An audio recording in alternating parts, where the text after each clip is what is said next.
Now trading in Ben Franklin's for Norman Rockwell's. Economics correspondent Paul Salmon visits one New England county that prints its own money. It's part of his ongoing reporting, making sense of financial news. The Berkshire Mountains of western Massachusetts, home to the historic Red Lion Inn in Stockbridge, operating continuously since 1773. Back when the tab might have been settled with newly minted so-called Continentals, revolutionary currency. 240 years later, I can pay by United States dollar, of course, or credit card. Paul Salmon, what's my bill? Right now you have an outstanding balance of $148.10. $148.10. Yes. Okay. But the inn offers another option. Thank you. But I'm going to get BerkShares Perfect. to pay with. That's okay. Absolutely. BerkShares, an alternative, small is beautiful local currency born in 2006 and now accepted by some 400 businesses in Berkshire County. The process begins at 5 area banks, one conveniently right next door to the Red Lion Inn. Among them, the banks have about 1 million BerkShares in their vaults, circulated only when someone like me steps up to the window. Fine. Can I trade dollars for BerkShares here? Just no questions asked? No fuss, no muss, and you buy BerkShares at a 5% discount, getting 105 BerkShares for every $100.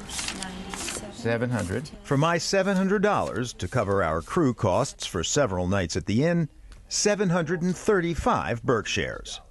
I'm back. Hey, with BerkShares. And thus you get a discount at every place that accepts the local currency.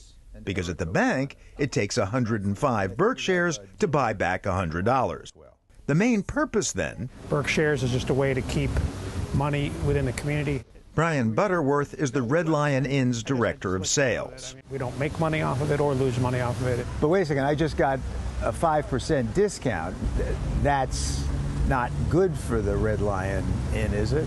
We take your BerkShares at the same value as U.S. dollars and we spend them as U.S. dollars, and it stays in our community because there's a geographical limit to where you can redeem BerkShares. And in keeping with the small is beautiful philosophy, the limit is about 10 miles outside Berkshire County's borders. But we don't enforce who can take BerkShares and who can't. Alice Maggio runs the BerkShares program out of the Schumacher Center for New Economics in Great Barrington. E.F. Schumacher was the author of Small is Beautiful. But Maggio admits small can also be parochial. You can see local currencies as isolationist and secessionist. Protectionist. Or protectionist. But she hardly thinks BerkShares represent a threat to global trade.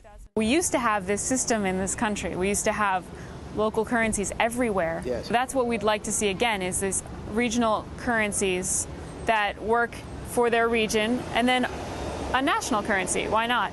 In a remarkably apt application of the phrase think globally, act locally, there's a mini boom in local currencies worldwide, especially in Europe. The Chiemgauer in southern Germany. In France, the Pays Basque Eusco and Toulouse Sol Violet. The Bristol pound and the Brixton pound in the UK. But while thinking globally, we too were acting locally and thus more interested in the currency of Berkshire County. So Alice Maggio took us for a tour of our options. First stop, the Magic Fluke, a local ukulele manufacturer. Hello. We make a great solid body ukulele where we actually took the trees down and, kiln dried the wood. Co-owner Phyllis Webb, a woman some might describe as from an earlier era. Right here in Sheffield, we've been able to find some wood for our fretboards, and in our new violin, we'll be using an injection molder right here in Pittsfield, so not far away. Ideally, the Magic Fluke pays in BerkShares for the parts to make its instruments.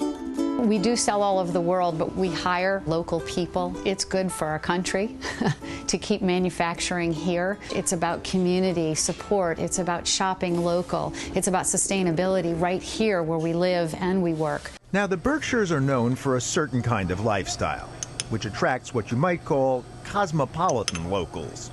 To Macchiati. I came on a July 4th weekend 25 years ago and fell in love with the area, and it took me 10 years to move here full time. This is François, how are you? Jean-Francois Bizalion, a native of Arles in the south of France, used to be a fashion editor. Now runs his own gourmet shop in Great Barrington. We take BerkShares from our customers when they purchase food or items off the shelf, and we also pay some of the vendors locally with our BerkShares. So is it more a political act on your part or a self-interested act in the sense that you'll get more business if there are more people circulating or owning BerkShares? It's a bit of both. We're trying to encourage local industries and possibly put a stop to big formula stores who might be coming in and not having the same effect when they do business here as a small enterprise would. So in that sense, it is political. I assume you mean liberal political or sort of left-wing political. That fair? Yeah, it is fair. Left-wing, maybe. Liberal, yes. 6687. And so it went everywhere we visited, at establishments that have been doing business with BerkShares since day one, and with recent converts that Alice Maggio was just signing up. My name is Ari Zorn of Zorn Core Fitness. I signed up for BerkShares today. I think it's a beautiful thing. A locavore latte lover's liberal dream come true? This isn't partisan, says Brian Butterworth, a Republican. There's also a conservative appeal as well because of some concerns with the money system as it is right now in the United States. Tom's Toys also fails to fit the stereotype. Anything that's made locally? Local New England, local, or No, USA, but not in Great Barrington or Berkshire County, no. In fact, most of the toys Tom Levin showed me for my grandkids, like most toys everywhere, were, yes, made in China. Still, Levin sees himself as doing his part to save Main Street, for tourists and locals alike. Is BerkShares the answer to the threat to retail from the internet and chain stores? I would say it's part of the answer. You know, the answer is also to create awareness among people that, you know, if they shop online, 100% of what they spend goes into the same cyberspace that they're sending their order. You know, if they shop at a big box store, 65% of what they spend leaves the community. But in the end, do consumers really care? Legend has it the very first Berkshire transaction took place across this counter at Ruby's coffee shop. Owner Matt Rubiner says the Berkshire movement was something of a fad at first. Then it went through kind of a fallow time, but now we're beginning to see more and more. And Alice Maggio is working hard to add even more businesses, is eyeing a scheme to issue more BerkShares as so-called productive loans to local businesses by fronting them the currency to start up or expand. Ultimately, she also hopes to untie BerkShares from the U.S. dollar. That is our goal, is to create a currency that holds its value, as opposed to a currency like the dollar that's inflating constantly. So, and that at that point, people will want to use BerkShares.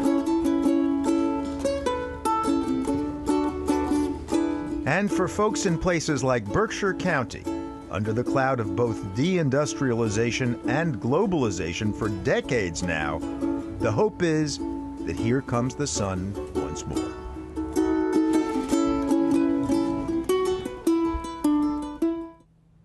Online, you could read more of Paul's conversation with Alice Maggio about the evolution of BerkShares and her vision for the local currency.